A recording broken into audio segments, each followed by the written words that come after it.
ಹೊಯ್ಸಳ ವಂಶ 11ನೆಯ ಶತಮಾನದ ಆದಿಭಾಗದಿಂದ 14ನೆಯ ಶತಮಾನದ ಮಧ್ಯಭಾಗದವರೆಗೆ ವಿಶೇಷವಾಗಿ ದಕ್ಷಿಣ ಕರ್ನಾಟಕ ಮತ್ತು ಸುತ್ತಲಿನ ಭಾಗಗಳನ್ನು ಆಳಿದ ರಾಜಮನೆತನ.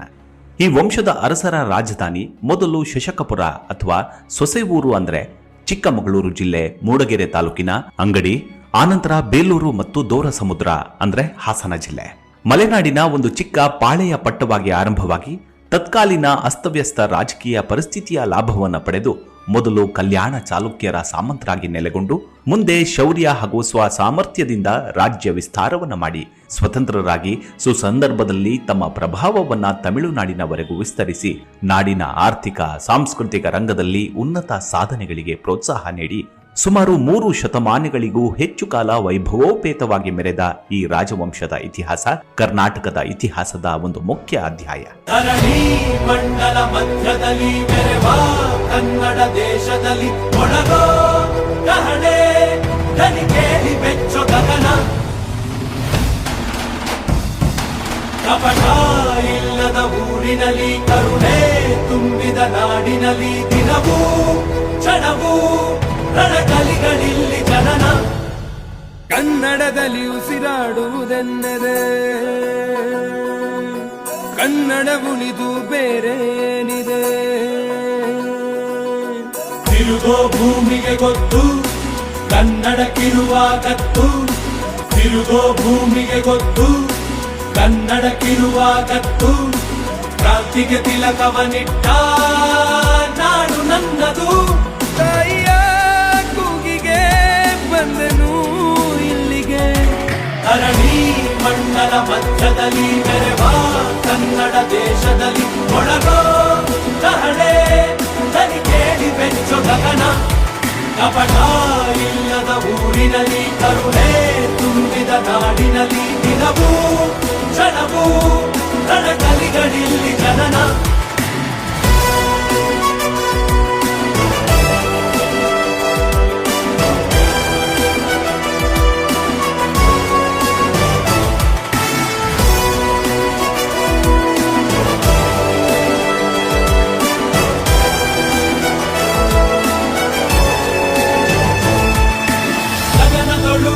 ಬಡಬಡಿಸೋ ಭಾಷೆಯ ಬಾವುಟ ನಮ್ದೇನೆ, ಮನೆಯೊಳಗೆ ಘಮಘಮಿಸೋ ಕನ್ನಡ ಗುಡಿಯು ನಮ್ದೇನೆ. ಕಪ್ಪು ಮಣ್ಣ ಭೂಮಿ ನಿಂದೇ ಕನ್ನಡಿಗ.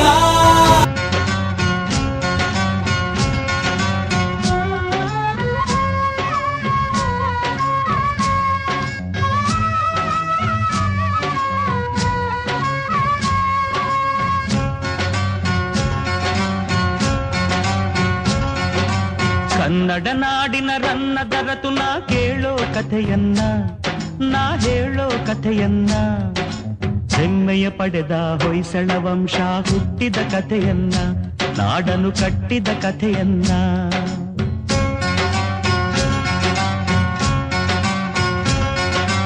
ಕನ್ನಡ ನಾಡಿನ ರನ್ನದರತು ನಾ ಕೇಳೋ ಕಥೆಯನ್ನ, ನಾ ಹೇಳೋ ಕಥೆಯನ್ನ, ಹೆಮ್ಮೆಯ ಪಡೆದ ಹೊಯ್ಸಳ ವಂಶ ಹುಟ್ಟಿದ ಕಥೆಯನ್ನ, ನಾಡನು ಕಟ್ಟಿದ ಕಥೆಯನ್ನ.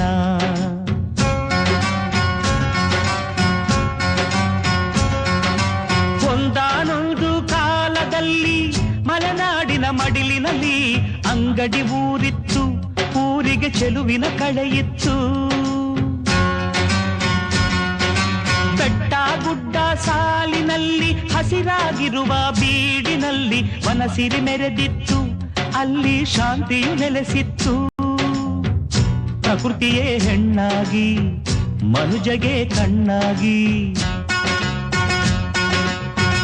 ಧರ್ಮವೇ ಮನೆಯಾಗಿ ಮೌನವೇ ಮಾತಾಗಿ, ಅಕ್ಕರೆ ತುಂಬಿದ ಅಂಗಡಿ ಗ್ರಾಮದಿ ಆಶ್ರಮ ಒಂದಿತ್ತು, ಅದರೊಡು ಗುರುಕುಲ ನಡೆದಿತ್ತು.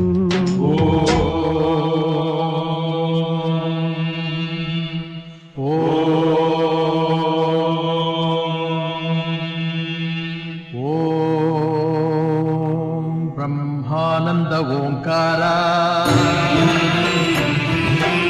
ಆತ್ಮಾನಂದ ಸಾಕಾರ. ಓಂ ವೇದಾಂತರ್ಯ ಝೇಂಕಾರ ಸಾರ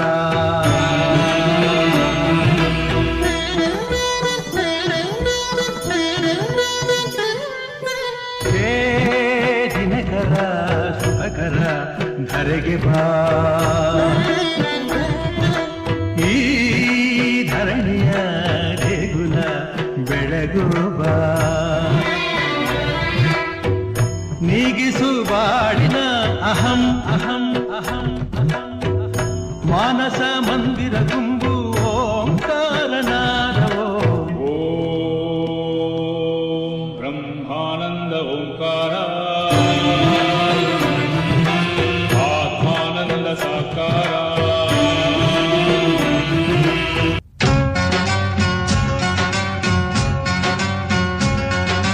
ಕನ್ನಡ ನಾಡಿನ ರನ್ನದ ರತುನ ಕೇಳೋ ಕಥೆಯನ್ನ ನಾ ಹೇಳೋ ಕಥೆಯನ್ನ ಹೆಮ್ಮೆಯ ಪಡೆದ ಹೊಯ್ಸಳ ವಂಶ ಹುಟ್ಟಿದ ಕಥೆಯನ್ನ ನಾಡನು ಕಟ್ಟಿದ ಕಥೆಯನ್ನ ವೃಕ್ಷರಾಶಿ ನೆರಳಿನಲ್ಲಿ ಸುದತ್ತಾಚಾರ್ಯರ ಸನ್ನಿಧಿಯಲ್ಲಿ ಪ್ರವಚನ ಸಾಗಿತ್ತು, ಧರ್ಮದ ಪ್ರವಚನ ಸಾಗಿತ್ತು.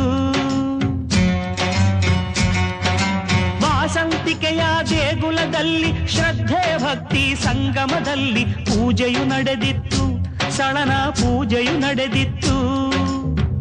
ಭೂಮಿಗೆ ಅಬ್ಬರದ ಸದ್ದೊಂದು ಕೇಳಿಸಲು ಅಲ್ಲಿದ್ದ ಜನರೆಲ್ಲ ಅಲ್ಲೋಲ ಕಲ್ಲೋಲ. ಹೊಂದಿಸಿಲೇರುವ ಸುಂದರ ಸಮಯದಿ ಬಂದಿತು ಹುಲಿಯೊಂದು, ಗರ್ಜಿಸಿ ಗುಡುಗಿತು ಹುಲಿಯೊಂದು.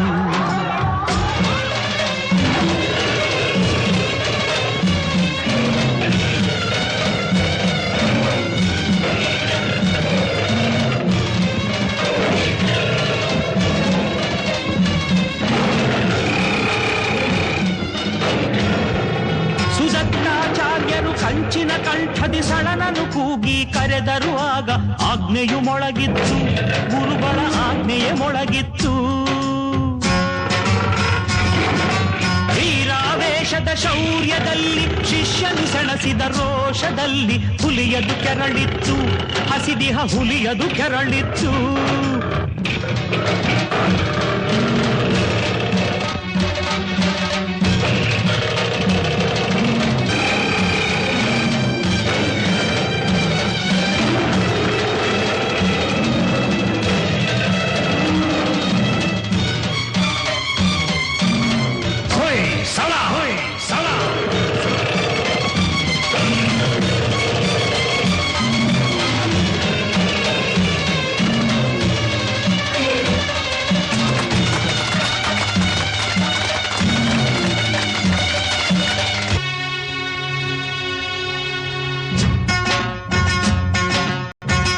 ಧೈರ್ಯದಿ ಹೋರಾಡಿ ಗೆದ್ದನು ಮುಂದಾಗಿ, ಊರಿನ ವೀರನ ಮೆಚ್ಚುತ್ತ ಜನತೆಯು ಸಳನನು ಹರಸಿತ್ತು, ಕೆಚ್ಚದೆ ಸಳನನು ಹರಸಿತ್ತು.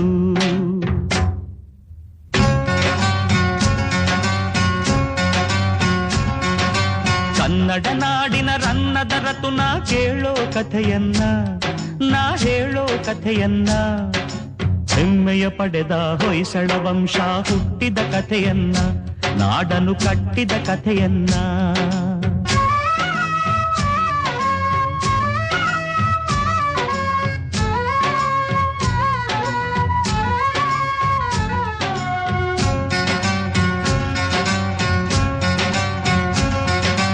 ಹುಲಿಯನು ಕೊಂದ ವೀರನನ್ನು ಗುರುಗಳು ಆಗ ಹರಸಿರಲು, ಕಟ್ಟಿದ ಸಳನು ರಾಜ್ಯವನ್ನು, ಅನುಪಮ ಹೊಯ್ಸಳ ರಾಜ್ಯವನ್ನು.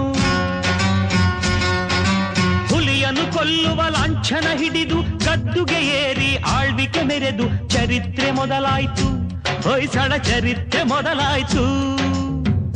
ಸಾಹಿತ್ಯ ತೇರಾಗಿ, ಶಿಲ್ಪಕಲೆ ನೂರಾಗಿ, ಸಂಗೀತ ಹೊನಲಾಗಿ, ಸಂಸ್ಕೃತಿ ತೌರಾಗಿ, ವೈಭವ ಸಾರುವ ಹೊಯ್ಸಳ ವಂಶ ನಾಡನು ಬೆಳಗಿತ್ತು, ಕನ್ನಡ ನಾಡನು ಬೆಳಗಿತ್ತು.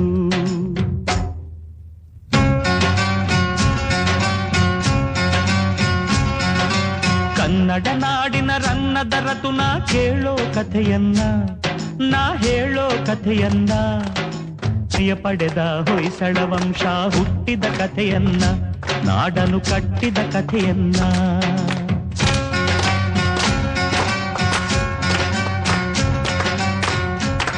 ಗಗನ ಗಾಳಿಯಲ್ಲಿ ಜಿಗಿದು ಜೀವಿಸಲಿ ಚೆಲುವ ಕನ್ನಡದ ಬಾವುಟ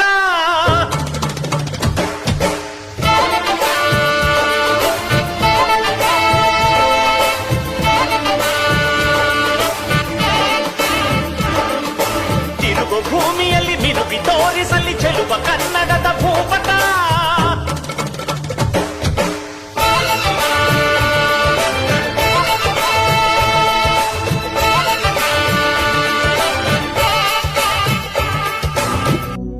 ಎಲ್ಲಾದರೂ ಇರು ಎಂತಾದರೂ ಇರು ಎಂದೆಂದಿಗೂ ನೀ ಕನ್ನಡವಾಗಿರು ಎಲ್ಲಾದರೂ ಇರು ಎಂತಾದರೂ ಇರು ಎಂದೆಂದಿಗೂ ನೀ ಕನ್ನಡವಾಗಿರು ಎಲ್ಲಾದರೂ ಇರು ಎಂತಾದರೂ ಇರು ಎಂದೆಂದಿಗೂ ನೀ ಕನ್ನಡವಾಗಿರು